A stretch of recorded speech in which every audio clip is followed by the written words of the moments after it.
दोस्तों टाइगर जयराम महतो ने अपने विधानसभा सत्र में अपने समय में दो ऐसे महत्वपूर्ण प्रस्ताव रखे जिससे लोगों के मन में जरूर शंका होती होगी कि क्या सही मायने में यह हो सकता है। अगर यह जानना है तो पूरा वीडियो देखिएगा, पूरा विश्लेषण करते हैं और उस क्लिप को भी दिखाने का प्रयास करेंगे। तो बने रहें। अगर हमारे चैनल पर नए हैं तो प्लीज लाइक एंड सब्सक्राइब और हाइप वाले बटन को दबाकर यह वीडियो को अन्य लोगों तक शेयर करने में मदद करें। मेरा नाम है अमन, मैं झारखंड राज्य के हजारीबाग जिले से बिलोंग करता हूँ। तो जयराम महतो ने दो ऐसे मुख्य बातों को अपने सदन में कहा, अपने बातों को इस प्रकार गंभीर रूप से रखा जिससे झारखंड के लोगों में एक नया भाव उठेगा, क्योंकि वे बीते दिनों के राजनेताओं और हमारे राज्य झारखंड के अलग कराने में अहम योगदान देने वाले महावीरों को याद करते हुए सरकार से मांग की कि आप हमारे राज्य के महावीरों के लिए जमीन अलॉट करें, मूर्ति बनाएं, प्रतिमाएं बनाएं, ताकि हमारे आने वाले जनरेशन को पता चल सके कि हमारे राज्य झारखंड को किस प्रकार लिया गया। साफ साफ बताएं तो विनोद बिहारी महतो, गुरुजी शिबू सोरेन जैसे बड़े नेताओं की प्रतिमा लगाने की बात कही है, जो कि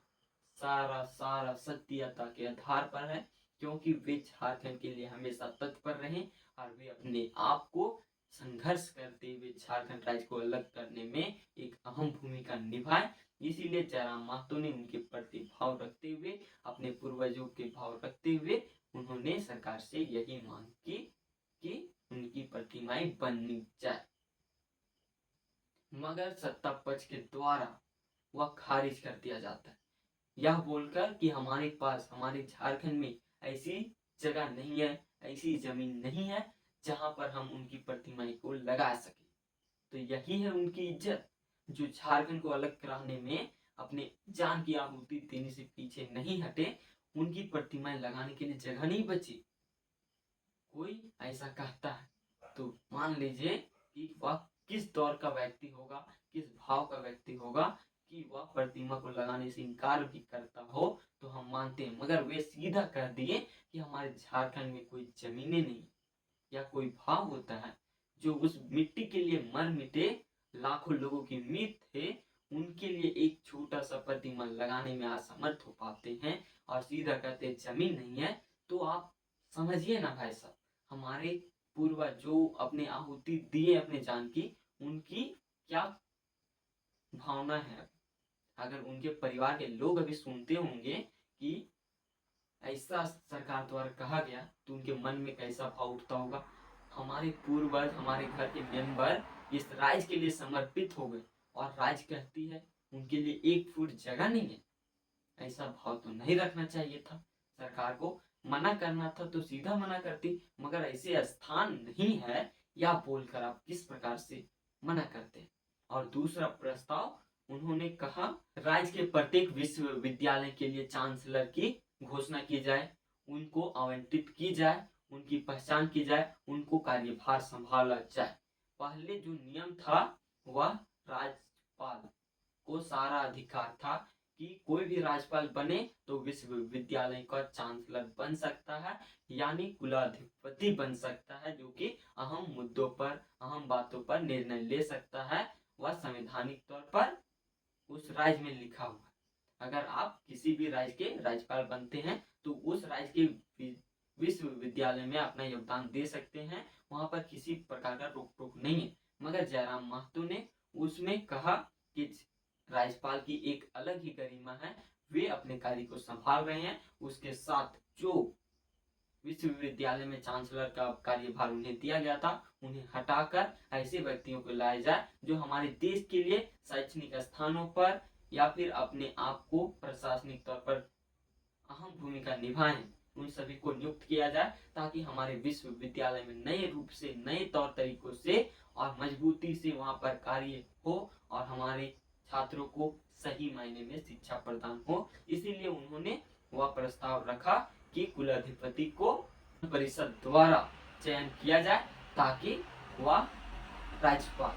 माननीय राज्यपाल को वह कार्य से मुक्त किया जाए और वे अन्य क्षेत्रों में लगे रहें, अपने कार्यभार को संभाले रहें, मगर विश्वविद्यालय के चांसलर को आप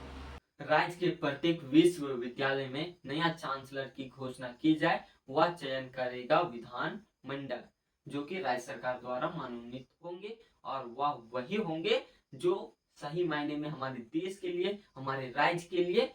एक योगदान दिया हो शैक्षणिक स्तर पर, प्रशासनिक स्तर पर, जिससे वह समझ पाए कि शिक्षा का महत्व क्या है, उसके अनुसार अपने छात्रों को चांसलर बनकर नई सुविधाएं दिया जाए और कई अहम मुद्दों पर अच्छी पकड़ बनाई जाए। इसीलिए प्रत्येक विश्वविद्यालय में नए चांसलर बनाए जाए राज्यपाल को हटाकर, क्योंकि राज्यपाल की अलग ही गरिमा होती है, वे राज्यभार को संभालते हैं और साथ ही इस लोड को वह संभाल नहीं पाएंगे।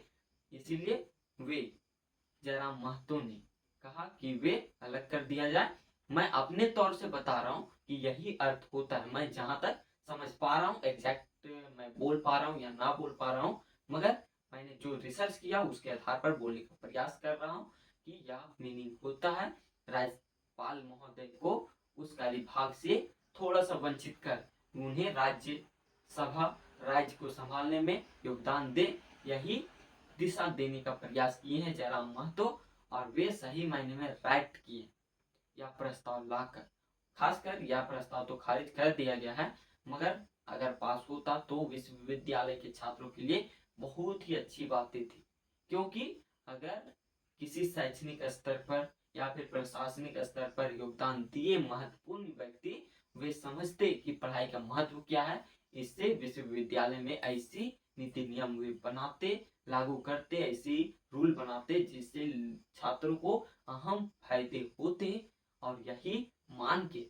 जयराम महतो ने कहा था और प्रस्ताव लाए थे, मगर जयराम महतो के दोनों प्रस्ताव को खारिज कर दिया गया, जिससे राज्य के लोगों के मन में थोड़ी सी नकारात्मक भाव उठी होंगे, क्योंकि ऐसे मुद्दे को पास नहीं किया जाता है तो किस प्रकार के मुद्दे को वे पास करेंगे, या सवाल उठता है सरकार से। और आपका इसमें क्या राय है, किस प्रकार का